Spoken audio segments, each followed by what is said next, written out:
Barrister Lana Collaris from the Victorian Bar. She's up here in Sydney in the studio. I'm thrilled to have her with us. Lana was recently denounced, wait for it, as a racist because she chose not to do the Welcome to Country at a meeting of the Victorian Bar Council. Lana elected to instead acknowledge, as I was saying earlier, all Australians. She is now doubling down on her criticism of those welcome to and acknowledgement ceremonies.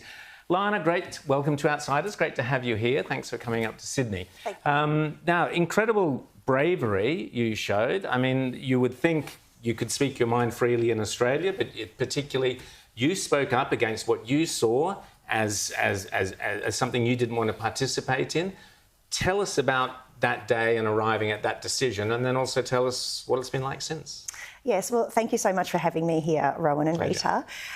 The reason why I decided to acknowledge all Australians that day is because I'd had enough of this implicit ceding of sovereignty before every meeting, before every Zoom meeting, every time we land on a Qantas flight.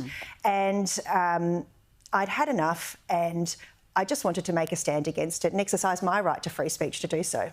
Well, I'm glad you mentioned sovereignty, because that, for me, is the key issue. And you're a lawyer. Yes. Now, I don't know what area of law you specialise in, but you've pinpointed the very problem for me. Every time we are doing a welcome to country or an acknowledgement of country, implicit in that is the idea that sovereignty as it exists in the law doesn't exist, that it's a fraud, and that sovereignty, quote, was never ceded, and it always was and always will be some other form of land. Is that what bothers you the most? That's exactly what bothers me. It's the constant repetition of this message that is being given to us that sovereignty does not exist within the Crown in some way. And that's what I've got an issue with. It's wrong in law and it's wrong in fact as well. And that's why I decided to make a stand. And I posted the minutes on social media, and I got a fairly predictable personal attack levelled towards me.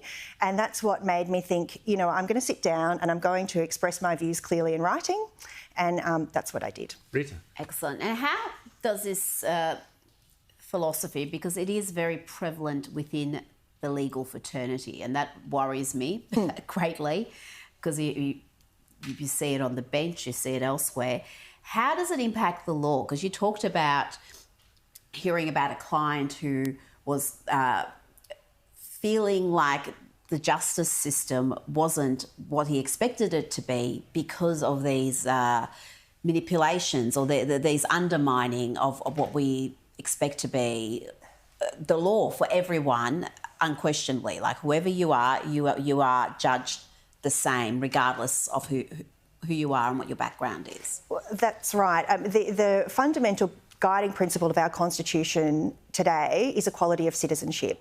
And if you're going to take a stand that's different to that by making these repeated acknowledgements of country, which repeatedly chip away at that sovereignty, then I think Australians have an instinct, and they know that something is not quite right, and they understand that there is a political push behind this.